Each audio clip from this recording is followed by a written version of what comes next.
about 5 minutes, Nolan North and Troy Baker and another special guest are going to take this stage, entertain you guys. First, I just want to come out and make a little announcement. At the end of the CW TV panel at 12:50 p.m., we will be clearing this room in its entirety to get the Stan Lee people all in. So just a little reminder. I just want to know, anybody here played video games? All right, I got a little something for you guys before they come on stage. Thank you guys. You guys have been beautiful.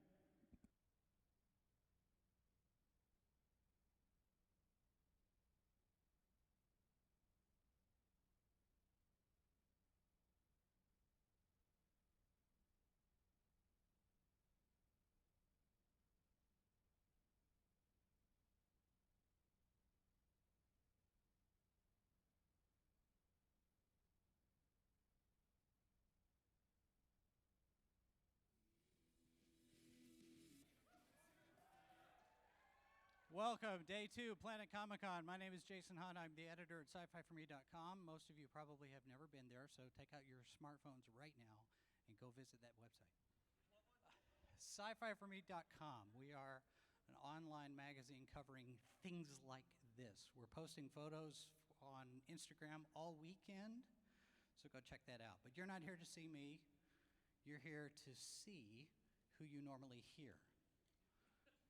So we're going to bring them out. Ladies and gentlemen, Paul Amos, Troy Baker, and Nolan North.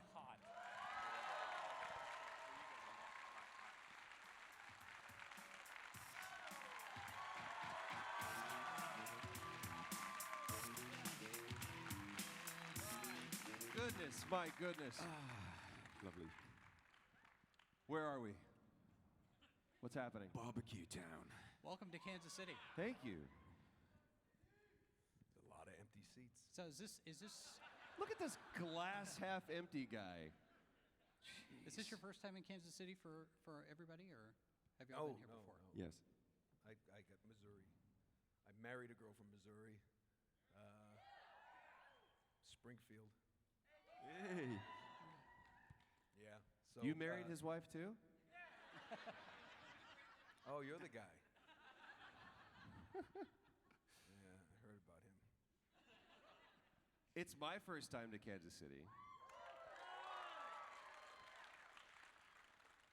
It's my first time. Did Jack Stacks last night. Nice barbecue. Did the River Market this morning. That was lovely. You did something this I caught morning? the train this morning, your new freebie train. It's awesome. You should all use it. It's good for the city. See, foreigners love trains. That's the big cars that carry a bunch of people at the same time. Is It that also right? cattles livestock as well. Yeah, that's right. That's true. Cole. I robbed a train once. Let's get Nothing to on it. questions. All right, where is the microphone set up for Q&A? Is it back over there? I have one. Okay. So Yeah. one thing that I do want to ask you real quick, because Uncharted 4 has just come out, and there's still... Whoa, one person. Whoa! And we have no idea, no information at all on Season 3 of Young Justice, so let's just kill that right there. Yeah, although you said... About Young Justice? About Young Justice. Yeah, I get people tweet me, they ask me all the time, they're like, would you do it? It's like, yeah, I got bills. The but, art form you know, should be left where it was. I just feel it was a perfect story. I don't. Finish your part. He wasn't on the show. He's still bitter. Point is, we don't know. We would love to. They've talked about Netflix, people, but it's mostly fan generated. So people keep busting the network's stones. See, I cleaned it up. They told me to keep it clean because I have that reputation. No, we'd love to do it. All the actors are in. I know that we just have to find a home and money, funding, pretty much. I think that's kind of the key. So maybe we should crowdfund it. We'll have Greg Weisman just crowdfund that thing, and I'm sure the fans will make you pay for it. Acting. All right, let's go ahead and start with our questions back here. How's it going? It's Cap. Way to find your light, man. That was awesome. Okay. Oh, now he's a Mexican luchador. First of all, thank you for creating Nathan Drake. He's up there with like Sonic and Mario. He's 5 games and he's up there. Thank you. And The Last of Us in 15 minutes, people were gutted at the beginning, and you know what part. So that was very awesome. 15 minutes, 45 seconds. Absolutely. Yeah. And Lost Girl, love Lost Girl. Saw you at Dragon Con, Thanks. very good. But Nolan North, I just wanted to say that you know you're somewhere when on a video game, when you make your character, you have male voice 1, male voice 2, male voice 3, female voice 1, female voice 2, female voice 3, then Nolan North. In Saints Row 4. So how was it working? I know a lot of people want Uncharted, but how was it working with Saints Row and the writers? Because they're nuts. So I just wanted to. I believe I can answer this question. Okay. There it is. Okay.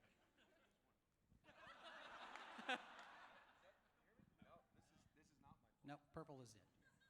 You don't need this. Yeah, that was very sweet of them.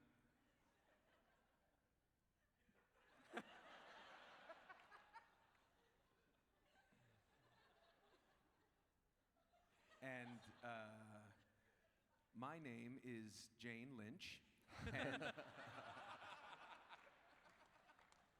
I grew a beard for Kansas City. So, well, you know, you don't do that. No, it was flattering that they would do that. The hardest part about it is Laura Bailey was the one of the main characters who did all the dialogue the first time through. And what you have to do when you're the male player character, or anybody, or me, was you have to match her timing and everything the way she said it and the lines as written. You can't ad-lib, which I like to do, but it's fine. That's what you do. And we're going through it. You're sipping your coffee. You're doing this is fun. And then it gets the lines. Was it Jack? I'll always love you. And hold on, what? What did we do? It's where the parts where he was getting a little intimate. And, because the character has to say the same things. And I was like, I should have read the script before I signed the contract. I didn't want to mislead anyone. No, it was fun, though. It was great. Awesome. Thank you. When in Rome. Sure. Okay. What's the rest of that? He thinks this is Rome. Thank you. Hi, guys. Hello. Sorry, See, that's your loud. mic works. Yeah. Well, I'm just loud anyway, so. I want to know what it takes to develop your characters.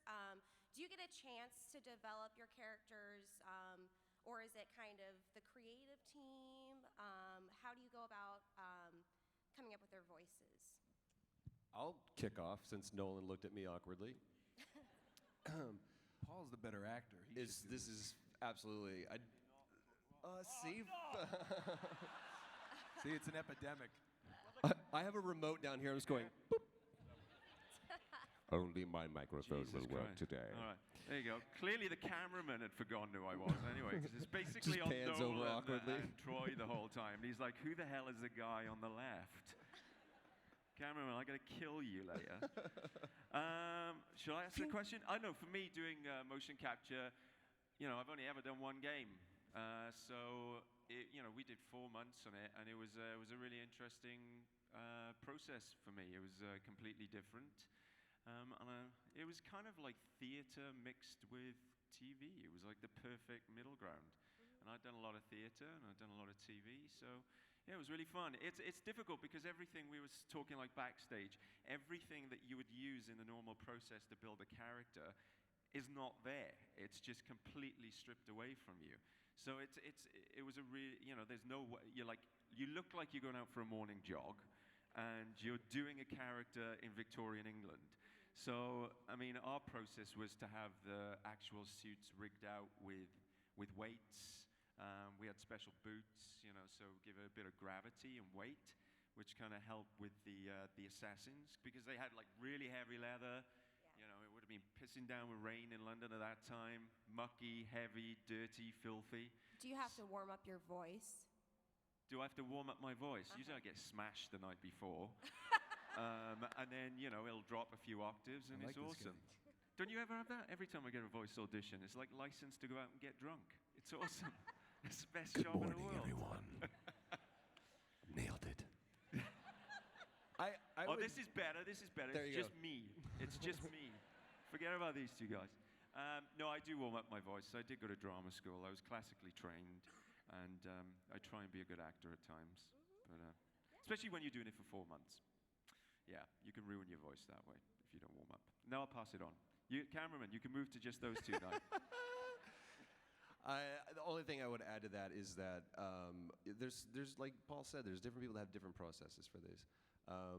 For me, it's never about finding the voice, because like you didn't choose your voice. You just, this is how you talk, depending upon where you grew up, who your parents were, what kind of lifestyle you want to associate yourself with. So for me, it's all about finding out a secret about that character that nobody else knows but you. And then you start asking yourself questions like, well, why is that thing a secret? Why haven't you discussed these things over Thanksgiving and holidays and birthdays and everything else?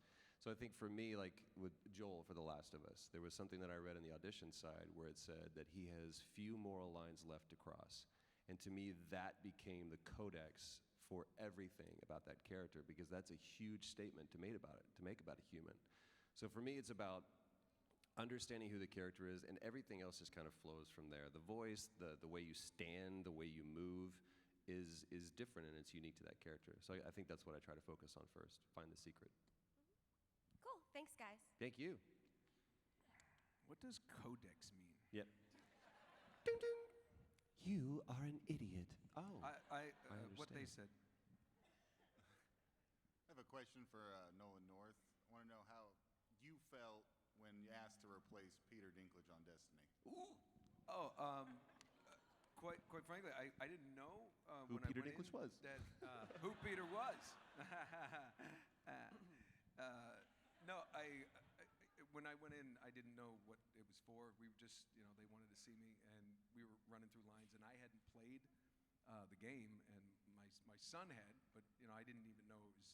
They give a lot of times these games will have code names, and I walked in, and then as I'm reading it, I realized, oh, this is Destiny, really cool, and so we. Things are going forward. They didn't write Ghost on the audition sides and everything, and we're just saying, oh, it's going to be an artificial intelligence. And then, as it became clear that I was going to go back, and it was actually cool. It was actually a paid audition, which I've never done before. Yeah, I know. I didn't know those existed, but they were like, but it's basically. I want like, to do all of those. You know what it is, though? It was just really a session, a paid session, but they didn't have the right, like, this is definitely going to be in the game. But then they liked what we did, and then they told me, this is what we're doing, we want to give you a little heads up.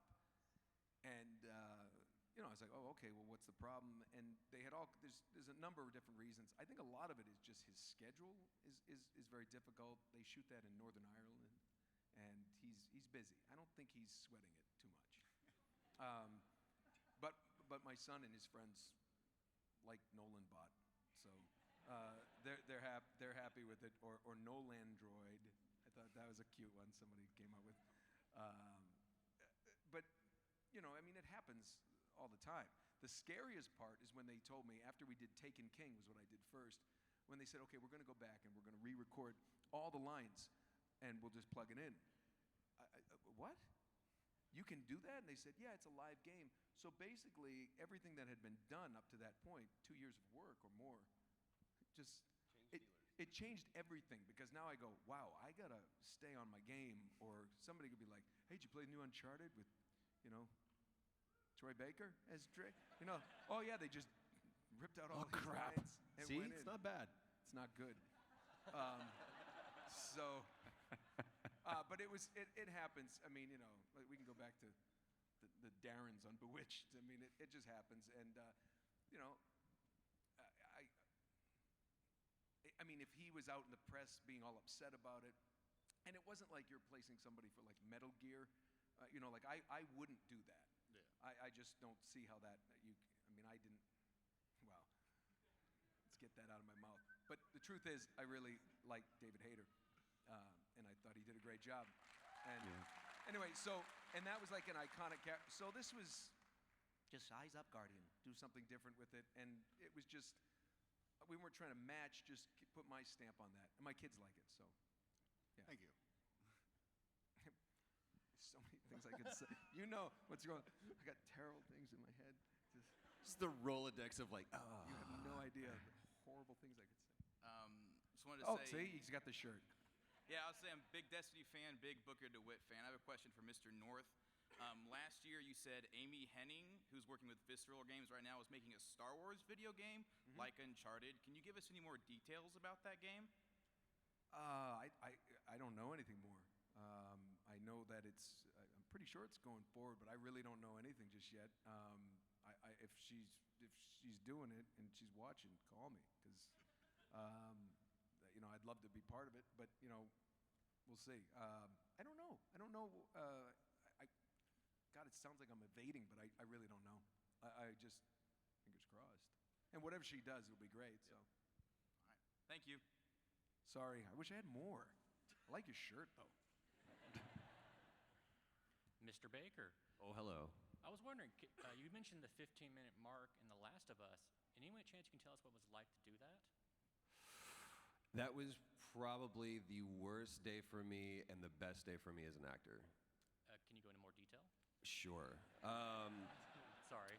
So this really is that scene works because of Neil Druckmann, and completely, absolutely. So Hannah Hayes, who played Sarah, I've never seen somebody sell out every time for the scene. I mean, she just left everything on the floor. It was amazing to watch her work. And we go in, and we knew that scene was coming, and I asked Neil, just give me a heads up. Don't spring that scene on me. Oh, by the way, we're just going to do that scene today. So he gave me a heads up like a month before. He's like, that's our next shoot. We're going to get into that. I was like, cool. So we had done a couple other scenes, and we were going to end on that scene. And so we're going through it, and he was like, that scene's up on deck, man, if you need a second to get ready for it. I was like, yep. So I went outside, and I did something that I'd never done before, which was everyone always tells you need to have it grounded in something real. Well, I've never experienced that kind of loss, but I've experienced other loss. So you start... He lost his phone. Yeah, this morning. It's like, oh, God. So I jump over this wall that my mind had built up to protect me from this horrible memory, and I just start tap dancing through that minefield of memories and pulling up all these emotions, and I come back in, and it's boiling up to the surface, and action, and we go into the scene, and I just break. I mean, the levee is, and it's gushing out of me. And Neil goes, cut. I want to go again. What? He's like, I don't want to give you any notes, I just want to go again. Oh, okay, and now take two, you're pimping the memory. Now you're trying to force it to be something, and it feels fake, and it's awkward. Cut. Go again. What do you want to do? He's like, I just want to go again. 6, 7, 8 takes. I'm exhausted. And Neil goes, good, we're done. Wrap. We go home. I am a mess for 2 days. Like, it jacked with me, really, really jacked with me. And I'd never experienced anything like that before. And about 2 months later, Neil calls me and he says, so we need to reshoot a scene. And I went, dude, don't do this to me. And there's a thing that they do at Naughty Dog, because they're full of people that make fun of each other and give each other gruff all the time. So they had to come up with a signal that meant I'm serious, and it's this. And so I said, don't mess with me. He goes, I went, why? He goes, because it's not there yet. So we go in and we shoot it again. And, sorry, really long story. And I'm pissed. I'm like, I'm going to show you why this scene works, and you're going to realize how smart I am and how good I am, and we're going to get through all this. And so we get first, second, third take, and I'll never forget these words. He walks over to me, and he goes, I'm picking up on some resistance. And I said, you're damn right you're picking up on some resistance. We have this scene in the can right now. You're wasting everybody's time. We're going through this whole thing again. He goes, let me tell you what I have. I have a man broken. I was like, yeah. He goes, what I don't have is what's happening, this is happening, I can fix it, it's not working, she's going, she's gone, I'm broken. And he was right. So we reshot it. And he goes, here's what you've never done, and here's what I need you to do. I need you to just look at her, be with her in the scene. Because right now what you're doing is all of this, and you're not even looking at her. And the second that I did, the entire scene changed. So that scene works because of Neil. And it was the worst day of my life as an actor because I was face to face with my inadequacies and my ego and my pride. And it became the best day for me as an actor because I realized that that's not the way that you have a good scene. And you really have to trust your creative partners like Neil and the writers and your fellow actors. So I think after that day, that's the day that I start counting myself as an actor. Thank you very much. Thank you. Really long answer, I apologize. All bow your heads and pray. Stop staring at me, Nolan. I had a question for both Nolan and Troy. Recently, it's really popular to have video games become movies. Like Assassin's Creed trailer came out. Nothing else that'll be pretty to look at. If there was an Uncharted movie, would you guys be interested in getting involved, or do you feel your relationship to the Drake brothers is strictly auditory? Oh, Paul, why don't you take this one? Yeah. They didn't ask me to do the Assassin's Creed movie, so I am not Michael Fassbender. No, it's impossible. Like, that's a completely different field when they adapt movies from games. It's difficult to get a part of. To be honest, I can't see them ever really using people from the games in the movies. They're two different mediums, and I don't see how that could really work. Yeah, and the film business is very, I mean, it's different. They want names. They need a name that will sell. They'll make their money back on foreign sales before the movie's made. You know, so if Mark Wahlberg is Nathan Drake, everybody buys it. Sully, so we gotta get over there. do it. You gonna do that? Yeah, you know, it's one of those things. Bradley Cooper would make a good Nate Drake. I thought Chris Pine. Chris Pine would make a good Nate Drake. I thought Chris Pine would have been good. You know, I remember hearing that they had approached Chris Pratt, but he did Nathan Drake in Guardians of the Galaxy. That's the character. I mean, he was great. I mean, but why would he do it? There's no challenge there. It's just a different costume. It's the same attitude. And to be honest with you, I would be really surprised if they ever make an Uncharted movie at this point, especially with the announcement of new Indiana Jones. Why would you ever? I mean, now it's just Remo Williams. Remember that movie? Oh, Adventures of Remo Williams, man. By the way, I was just bitching when I was a kid. Because it was on like 80 times a day, and if that's possible. I don't know.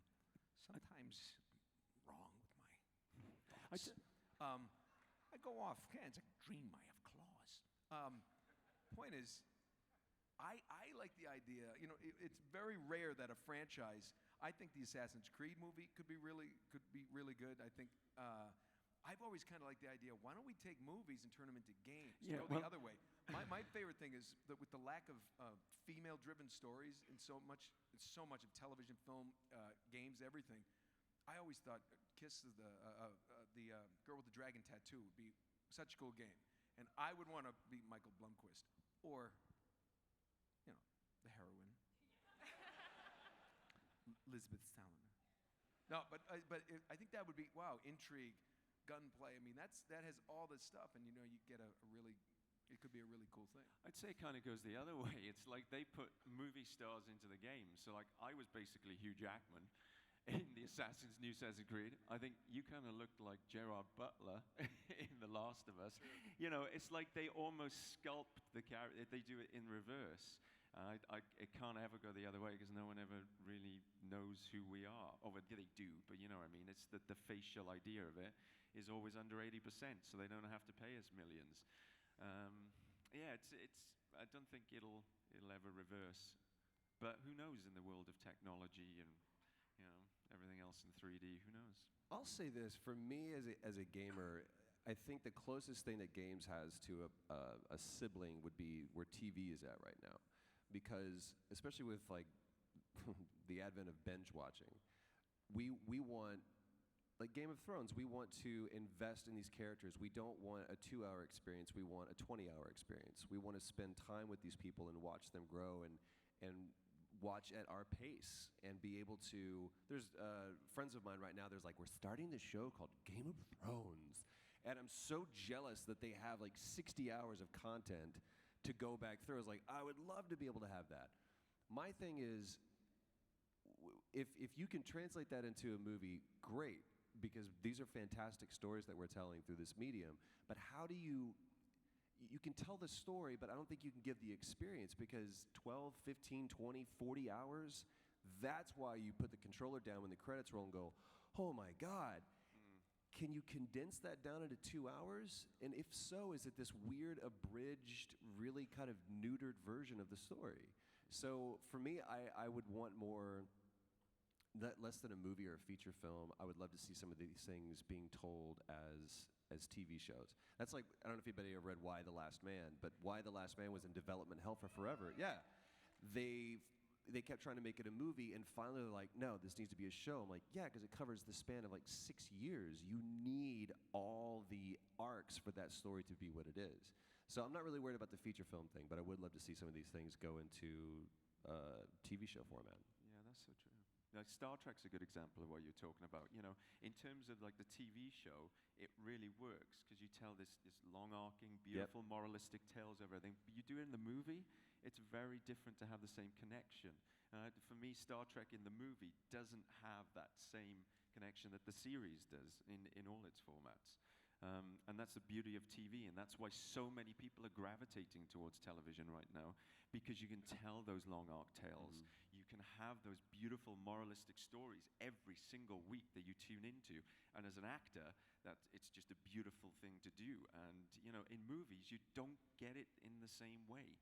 And especially when movies is really moving into just escapism right now. Spectacle. And it's spectacle. It's quite an overwhelming experience, I find.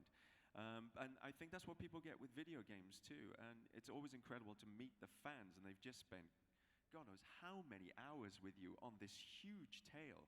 And they've almost had like this life experience for like 40 hours. And it's amazing, and it's something you don't really get in the movie.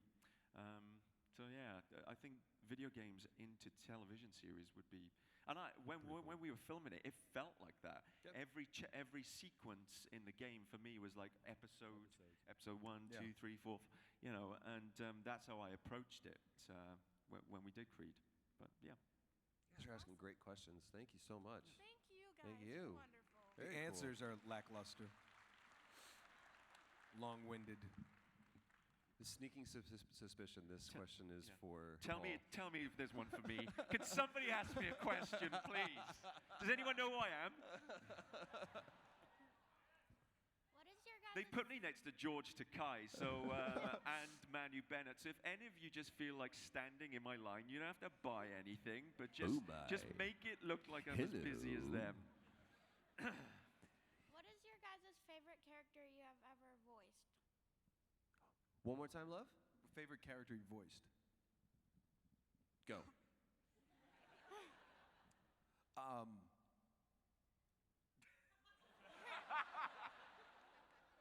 Favorite's hard. Going through it. Favorite's hard. You know, there's fun ones, there's different ones. My favorite character I've ever done is Nathan Drake, because it's me, and it's all my movements. I always do this for people because you might not recognize it, but you recognize this.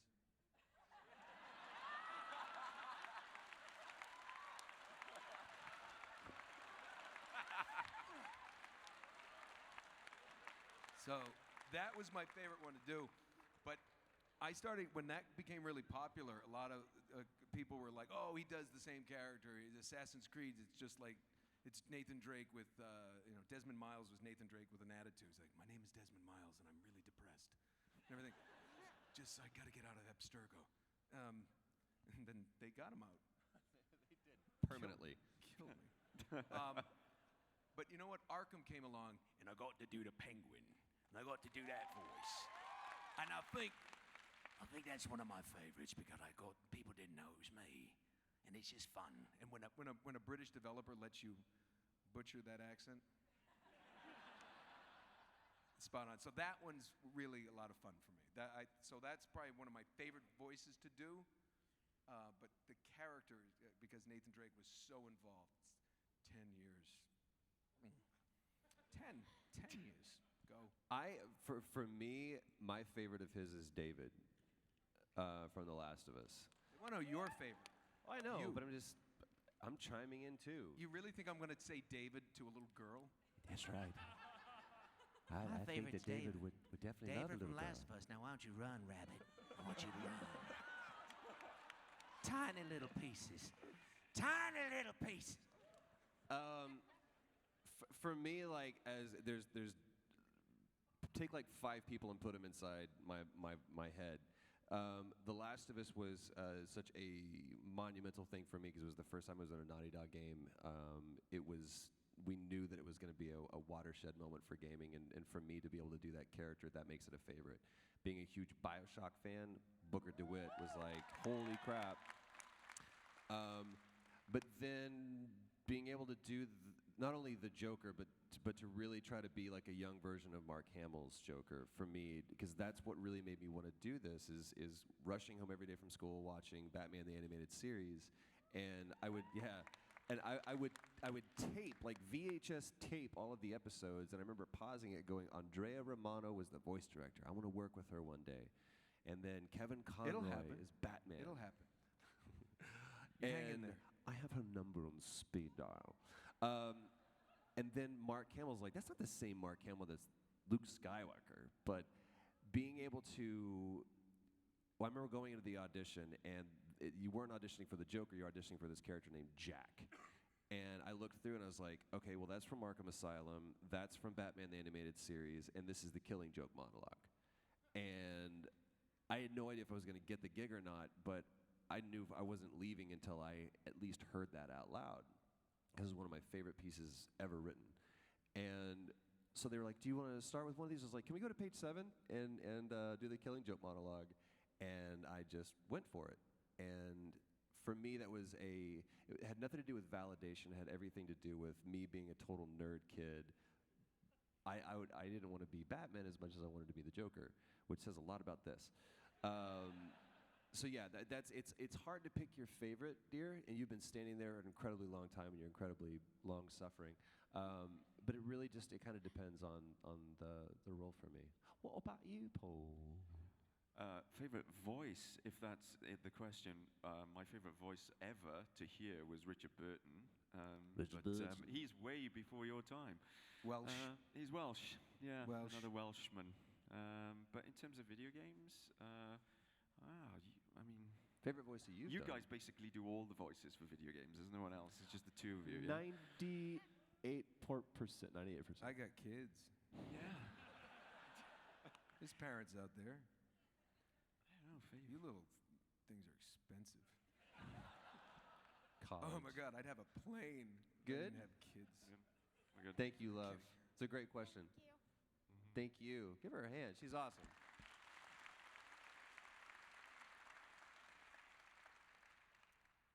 Uh-oh, this looks She's prepared. reading it. Hi, I'm prepared. Okay, hello. So I noticed that there's a recent trend in video games where I feel like a lot of Hollywood real actors are being used in the games, like Quantum Leap and Till Dawn used the motion capture of the actual real actors. Quantum Break. Quantum Leap was an I was awesome thinking show of- in the 90s. I was like, they brought that as a video game? I want to play as Sam. Ziggy tells me you can't get back to the president until you do it. No, I mean, amazing. Sorry. It's still a little early. But so, my question is do any of you have any interest in being yourselves in the game since you already have so much experience with it? I don't know, Nolan. What's it like being yourself in a video game? Well, not yourself. I mean, you know. If someone offered it to you, would you do it? You mean like, you're saying like if Have it's, the character be modeled mean use after my you? likeness? Oh. Yes, 100% you. Stay tuned. 100%. Ooh.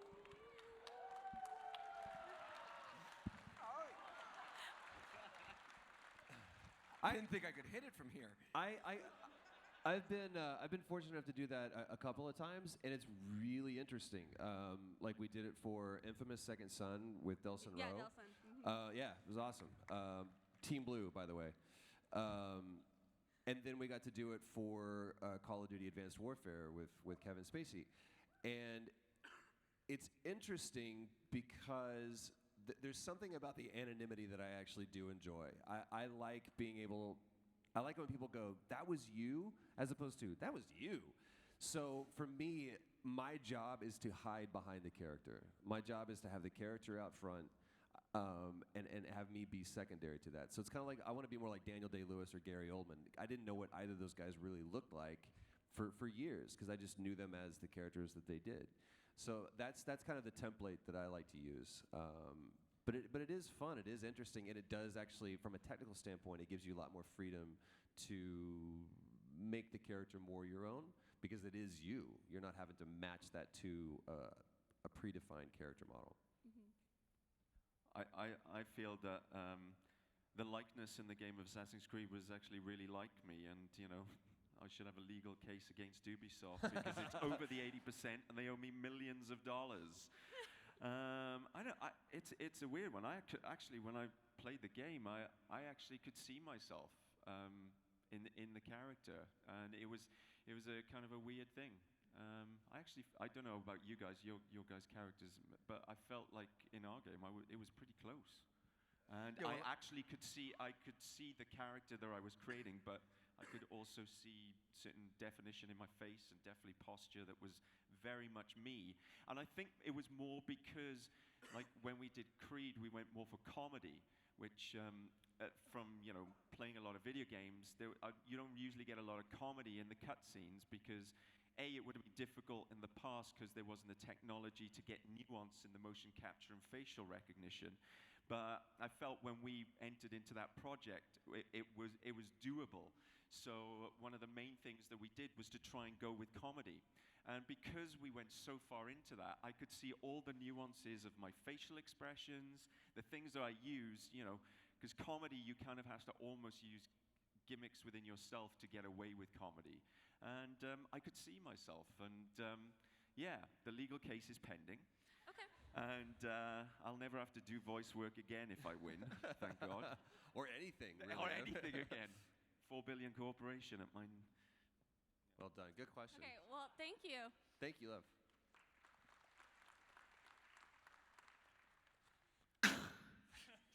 I was waiting for that. Sorry, old habit. This is directed toward Mr. Baker and Mr. North. From previous experience, you guys have worked together on Shadow of Mordor and also The Last of Us. When you guys are working together, is there a rivalry? Is it all just work, or is there an actual personal relationship with that? I know you're going to answer first. Go ahead.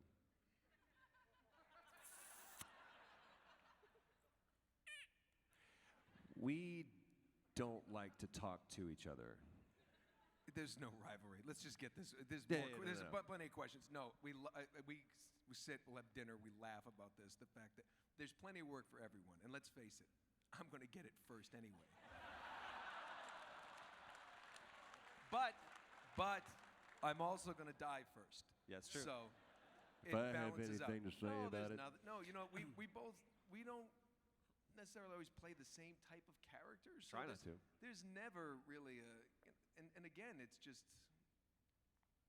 that's the great thing about voiceover. I mean, I've gone up for, I think we've all gone up for jobs where in the on-camera, when we're doing on-camera stuff, get that role, there's like you see the guys that are reading with you, and you can't help but just kind of size them up.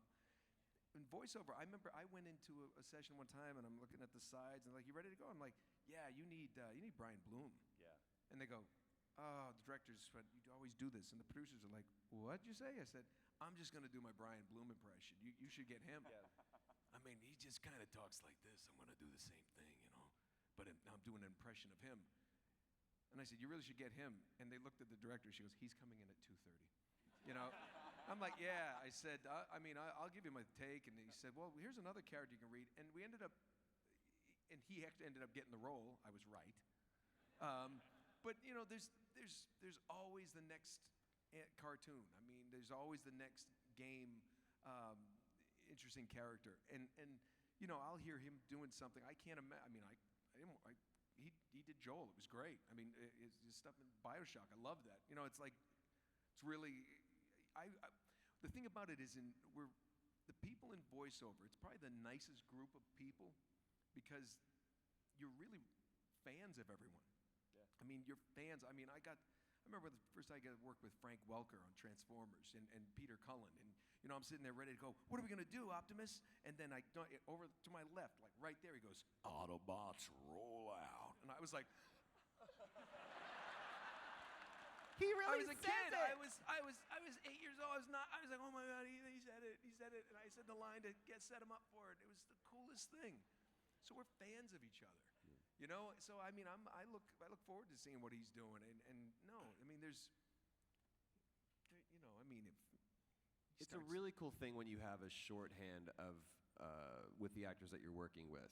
So there's a lot of times, especially like on Uncharted, where it was like, I know where you're gonna go. Can you do that again? That was really cool. So when you can have the ability to work with people, like you say, that you not only respect but you trust because you know that they're capable of doing really, really good work, it actually elevates you because you want to be as good as they are.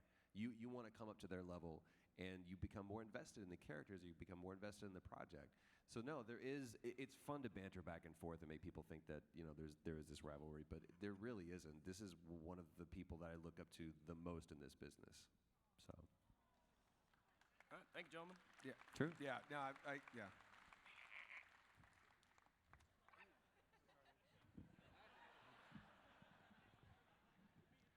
Please Hello, tell me guys. this is a question for me. Please tell me it's a question for me. My ego clock is ticking in the corner here. Were you in Metal Gear? Just kidding. Thank you guys so much for coming to Kansas City to be with us today. Dude, thank you for being here, man. No problem. It's great. I'm obviously a huge Metal Gear fan. I just wanted to take a second and say, Troy, you did a great job playing Ocelot. Thank you very much, dude. That role meant a lot. Thank you. Replacing the great Patrick Zimmerman. Of course, a lot of the drama around that game was defined as David Hayter being replaced by Kiefer Sutherland. Was that event something that rattled across the industry? Did that affect people outside of the people who are obviously working on Metal Gear? I would look at it like this. When The Last of Us was first announced, they're like, oh, here comes another zombie game. And people see this much of it, and they make this big opinion about it. And I got to watch Kojima just sit back and take it on the chin the entire time as people were bashing him, yelling at him, telling him he was killing his own franchise, how dare he's not loyal, and he just sat back and took it. And because he had the understanding of once you play the game, you'll understand. Once you play the game, this is a different Snake. It's my franchise. Nobody loves that franchise more than Kojima. Nobody understands it more than Kojima. There is, even with as many games as we had, which we had 10, about 10 Metal Gear games, that's scratching the surface with what's going on in that guy's head. He is literally a genius, and he has backstories for every ancillary character that's ever popped up. So I really got to respect him because it was hard for him not to lash out, I'm sure, but he had the restraint to go, just wait till you play the game. Just wait till you play the game. So I didn't feel the effect in the industry as much as I did within the journalistic community because I saw people really write op-eds and write pieces that were there to not inspire but to make people riot. And I'm a huge fan of David Hayter as well. I mean, not only just outside of the Metal Gear franchise, but just as a person. But for me, it forced me to realize this. No one ever owns a character. You're merely a custodian of it for a while. It's like, who owns King Lear? Nobody owns that. I've seen Richard III played by 4 different people. And every time, it should be revealing, it should show you a different layer of that character. Mark Hamill, to me, will always be my Joker, always. But what Heath Ledger did in Dark Knight objectively is good. And it revealed a new layer of that character that no one ever saw before. So for me, it taught me as an actor, this isn't yours. You can't be that precious with it. You just get the honor of being in charge of it for a while. So that's the way that I try to look at it. That's the way that I encourage other people to look at it. If there's a Last of Us movie and someone else plays Joel, which obviously they will, because you don't want this in a movie. You don't. You want someone like Gerard Butler, or you want Hugh Jackman or Josh Brolin. I hope that that person respects the character enough to show you something new about them that you've never understood. That's doing a service to the character. Yeah. So I try to do. It's interesting when you create a character, though, because I mean, do you feel like you created that character? Yeah. So sure. It's. I mean, I understand it from Shakespeare. You know, if you're looking at those characters that go through time, but it's interesting when you create a character and it's yours, but then you've got to let it pass on. Yeah. Yeah. Like, I mean, people allowing Dumbledore to be someone different than Richard Harris. You had to. You didn't have a choice, but you also have to understand that the principle that's applied to that is that that role doesn't belong to Richard Harris. That role, if anything, belongs to the Harry Potter universe. So it's just be less precious and be more open. Don't judge, because it's what we do. I'm not saying this to be. I don't want anybody to be sycophantic about this, but what we do is really, really hard. And that's why we do it, because we love the challenge. This is our passion. This isn't just a gig for us. So understand that anybody that has the balls to step up on that stage and put themselves into this role, at least give them a shot. At least play the game, watch the movie, read the book, whatever, and then be informed enough about it to go, I hate it. Totally fine. I reserved my judgment about Batman v Superman until after I saw the movie. Now I know that it's a piece of dog crap. But before I didn't. So it's just be open. Just be open, that's all I say. And honestly, to his credit, Kiefer Sutherland came in and, to me, knocked the thing out of the park, and it was a really, really challenging role for him, and I respect him for doing it. He absolutely did. Cool. Sweet.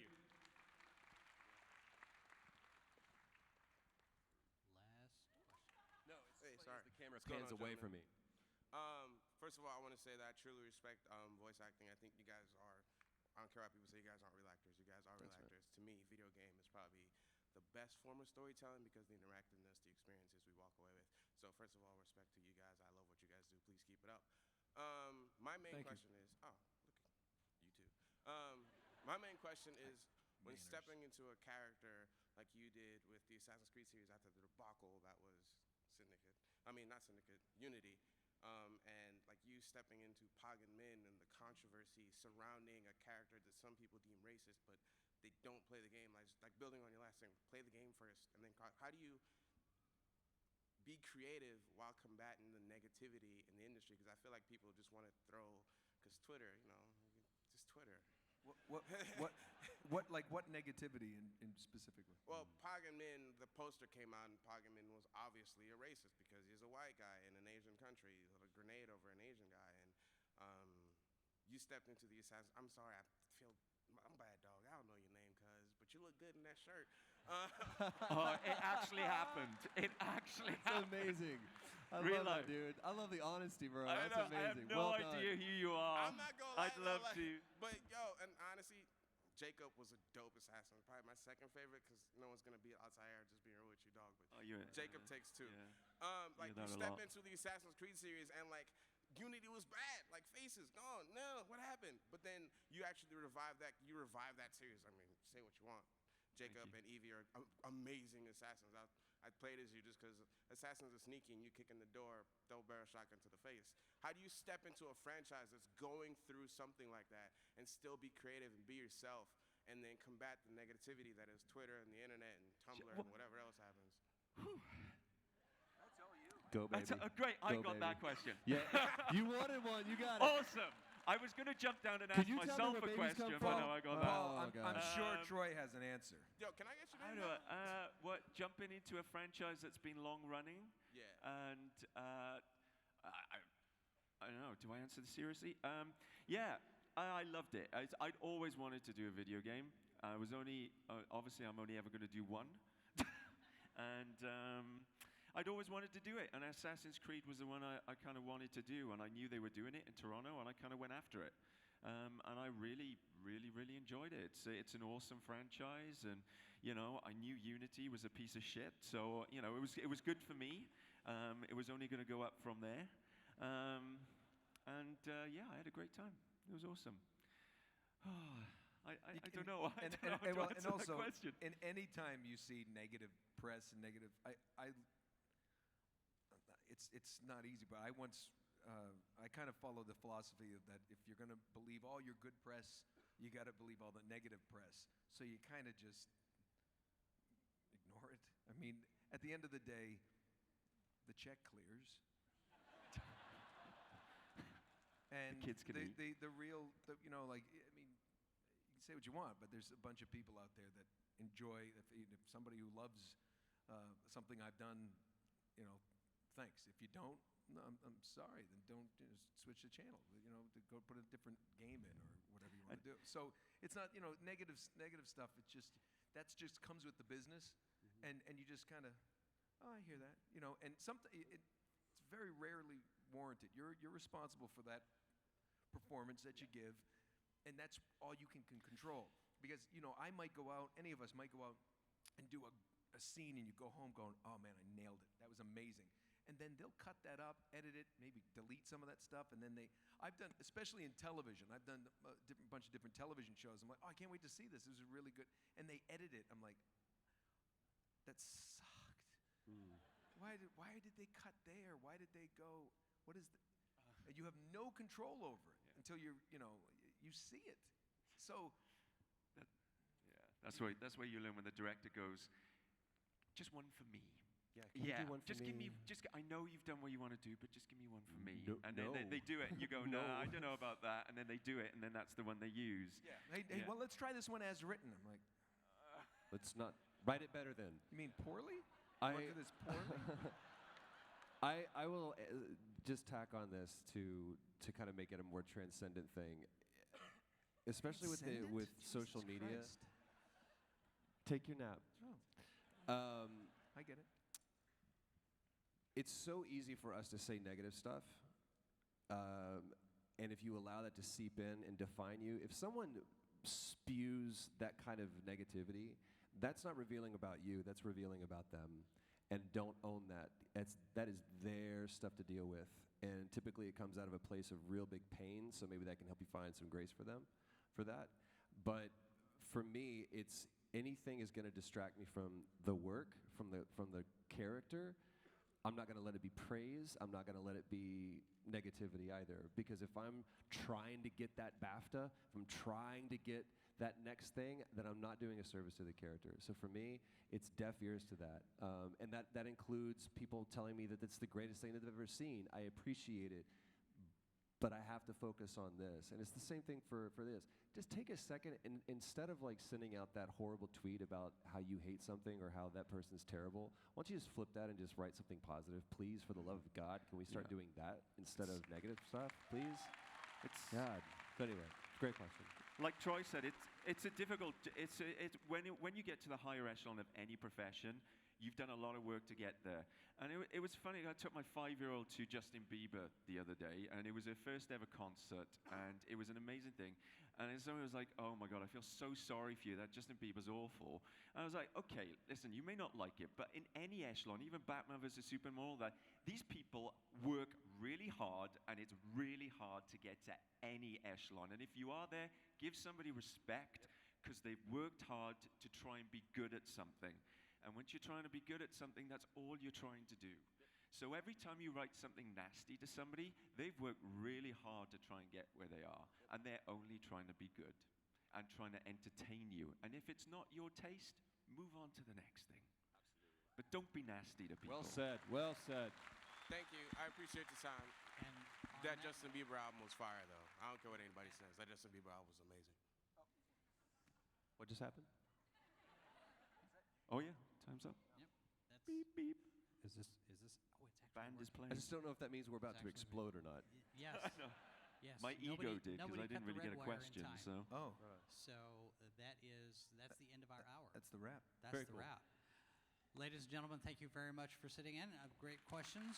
Nolan you, everyone. North, Thank you Troy guys Baker, very, and very Paul much. Amos.